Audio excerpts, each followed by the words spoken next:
কেউ বললো বা বললো না, তখন তো স্পিকার মহোদয়া অত্যন্ত একজন ঠান্ডা মাথার চমৎকার স্পিকার থেকে বলছেন, I think the eyes have it, the eyes have it, bill pass হয়ে গেল। এই যে বিল পাস হয়ে যাওয়া, সেখানেও আমরা কিন্তু ইয়েস নো করছি, এটা মন্টেসরির মতন আমার লাগছে। I think the Indian democracy is mature enough not to scalp me for saying this. আমি জানি ভারতের যিনি প্রধানমন্ত্রী, ভারতের এমন অনেক এমপি আছেন যারা আমি আমার কথাগুলো শুনলে বড়জোর মুচকি হাসবেন বলে তোমার সঙ্গে আলাদা কথা বলতে চাই, কেউ আমার মুন্ডু নেবে না। ভারত বড় দেশ, ভারতের গণতন্ত্র বড় ব্যাপার। আমি যে জায়গাগুলো বলছি যে আমি একটা কথা তুলতে গেলে কথাটা তুলতেই পারবো না, আমার সেই লটারিতে প্রশ্ন ওঠে, সেইটাও তো আমাকে জানতে হবে। মানে ব্যাপারটা তো সহজ নয়, কিন্তু আইন পাশ হয়ে যাচ্ছে। পার্থবাবু অনুগ্রহ করে আমার জায়গাটা, আমি কিন্তু এবার সঙ্গীতকার হিসেবে বলছি না, আমি একটা পলিটিক্যাল ইন্ডিভিজুয়াল হিসেবে, পলিটিক্যাল ইন্ডিভিজুয়াল হিসেবে। আইজ হ্যাবিটটা তো সঙ্গীতকার বলবে, সাংসদই বলবে, বিধায়কটা বলবে, জানি এটা পলিটিক্যাল লোক হিসেবে বলছি। আমার সঙ্গীতকার সত্তাটাকে আমি দূরে রাখছি। আমি বলছি এখানেও কিন্তু আমার সমস্যা হচ্ছে, কিন্তু তাই নিয়ে কোনো এক্সক্লুসিভ জায়গা তৈরি হচ্ছে না, কারণ আমি নাটক করার পক্ষপাতী, আমিও না, আপনিও না।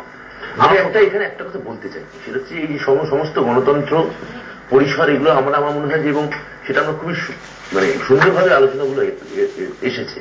আমি একটা অন্য জায়গার কথা বলছি, কবিতাও পার্থদা, আপনাকেও বলছি পার্থবাবু, সেটা হচ্ছে এই যে এ বিষয়ে তো কোনো দ্বিমত নেই যে আপনি, আমি, পার্থবাবু, আমরা প্রত্যেকেই আমরা এই আন্দোলনটা বলতে আছি। কেউ হয়তো তৃণমূলের মধ্যে থেকে ছিলেন, কেউ হয়তো বাইরে থেকে এসেছিলেন, কেউ হয়তো আপনার মতো বাইরে ছিলেন, তারপর ঘটনাচক্রে গণ আন্দোলনের মধ্যে দিয়ে জড়িয়ে গেছেন। আমি খালি একটা অন্য কথা বলছি, বোধহয় সেই তৃতীয় কোনো আঁচের কথা বা অনুমানের কথা হয়তো পার্থবাবু বলতে চাইছেন যে আমাদের কিন্তু লক্ষ্য একটা, সেটা হচ্ছে যে এই অন্তত পক্ষে আপাতত 11 সালে আমরা এই ভারতীয় কমিউনিস্ট পার্টির তাদের এই রাজ্যে আমরা অবসান চাই, মার্ক্সবাদীর অবসান আমরা চাই, এবং সেখানে এবং সেই অবসানের মধ্যে দিয়ে আপাতত একটা তাদের সম্পর্কে আমরা মূল্যায়ন আমরা একরকম ভাবে জনগণের কাছে আমরা তুলে ধরতে চাই।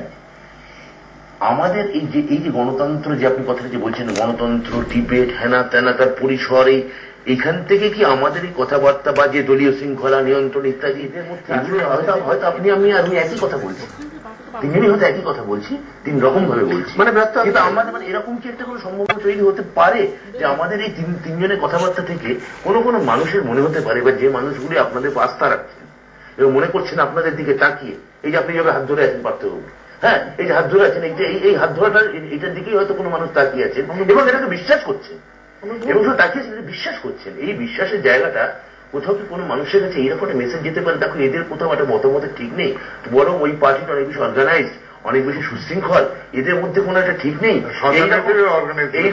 সরকার হ্যাঁ বা যাই হোক, এরকম একটা প্রবণতার দিকে কবিতা আমাদের কোনো আচরণ আমাদের ঠেলে দিচ্ছে না তো নাকি ব্যর্থ? আমি সমানবাবু বলুন না, আমি তার সঙ্গে একটা প্রশ্ন যোগ করে দিই, সেটা হচ্ছে তাহলে কি নীতিগত বিরোধ এবং এই মতের ডিফারেন্স গুলো রেখে তুমি বলছো যে একটা মানে পাখির চোখ দেখা উচিত 2011, যে 2011 অব্দি এই ছত্রধর প্রসঙ্গ বা যৌথ বাহিনীর আক্রমণ প্রসঙ্গ, এই প্রসঙ্গগুলো সামনে আসবে না, তার কারণ 2011 আমাদের একটা রাজনৈতিক উদ্দেশ্য সাধন করতে হবে, না সামনে আসা উচিত আমি মনে করছি। আচ্ছা, কিন্তু সামনে আসা উচিত পাশাপাশি এই ভয়টা তুমি প্রকাশ করছো, এক হচ্ছে যে দলীয় অঙ্গনে আসা উচিত। আমি তো এত বড় একজন গায়ক যখন একটা গান তৈরি করছেন, আমি ওই পার্থবাবুর সঙ্গে ওই কথাটা আমি সম্পূর্ণ একমত। যদি কোনো ভয়েস রেইজ করতে হয় সেটা প্রথমত দলের মধ্যে করা উচিত, এবং দলের মধ্যে তখন যদি এমন দেখা যায় যে কবিতা বলে না XYZ, যে যেখানে তার পয়েন্টটা রেজিস্টার করছে না, তখন তিনি যদি মনে করেন যে বাইরে বলবেন তিনি বলতে পারেন, এটা কিন্তু এটা এর পাশাপাশি সেটাও মাথায় রাখতে হবে নিশ্চিত কোভিড সময়। ফলে তিনি যদি কোনো গান তৈরি করেন যার গান আমরা যে তুমিও জানো সুমন, ওর গান শুনে আমরা বড় হয়ে সবাই, হ্যাঁ আমরা প্রত্যেক ওর গানকে ওকে ভালোবাসি, ওর গান ভালোবাসি, যদি উনি কন্ট্রাডিক্টরি কথা বলেন সেই কন্ট্রাডিকশনকেও ভালোবাসি। হ্যাঁ, আমি তোমার প্রশ্নটা একটু উল্টে দিই, সেটা হচ্ছে ধরা যাক আমি নাগুলো ধরছি, যে কেউ এই যে দুজন পরস্পর হাত ধরাধরি করে বসেছিলেন, তীব্র তর্ক এবং যখন ডিফারেন্স অফ ওপিনিয়ন ছিল তখনও বসেছিলেন, সেটাকে ওভারলুক করছে।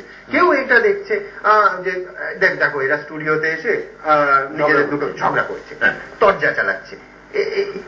এইটাই কি আশঙ্কা পার্থদা, যে ভিন্ন মতের একটা রাজনৈতিক মানে বিরোধীদের রাজনৈতিক কৌশলও তৈরি হয়, আক্রমণের একটা হাতিয়ার তুলে দেওয়া হয়? সেইটা আপনাদের আমার এখানে প্রশ্নটা দুজনের নয়, কারণ আমি খুব প্রকাশ্যেই বলছি যে আমি দলীয় যা নীতি, দলীয় যা নির্দেশ তার বাইরে নই, এমনকি সাংসদ হিসেবে কবির সুমনও তার বাইরে নয়।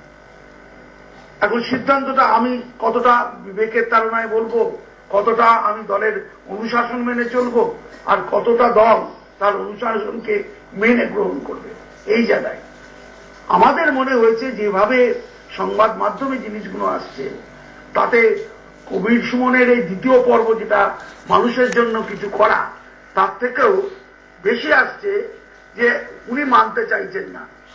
উনি লালগড় সম্পর্কে দলের যা স্ট্যান্ড বা সংসদে চিদম্বরমজি যেরকম বাইরে করেছেন, উনি তা মানতে চাইছেন না, এইটা বলছে। আর আমার সেখানে বক্তব্য হচ্ছে এটা সংবাদ মাধ্যমে মানতে চাইছেন না বলে দলের যেখানে যেখানে মমতা বন্দ্যোপাধ্যায় অত্যাচার হয়েছে আপনাদের সকলকে নিয়ে সামনে হাজির হয়েছেন, এবং মমতা বন্দ্যোপাধ্যায়ের অনশন মঞ্চে সকলে গিয়েছিলেন।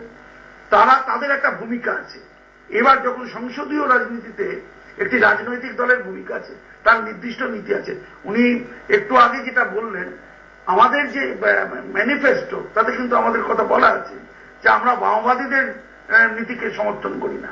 এখন তিনি সেই ম্যানিফেস্টো দেখিয়ে যাদবপুর কেন্দ্রে জয়ী হওয়া তৃণমূল প্রার্থী, সেখানে তো লোকে দেখবে তৃণমূল প্রার্থী, সেখানে কিন্তু কবির সুমন শিল্পী হিসেবে দেখছে না। এই যে দ্বন্দ্ব, এই যে বিতর্ক, আপনি এই কথাটা কেন? আমি কি একবারও বলেছি মাহবুব আপনি আমি বলিনি। কে গেছেন?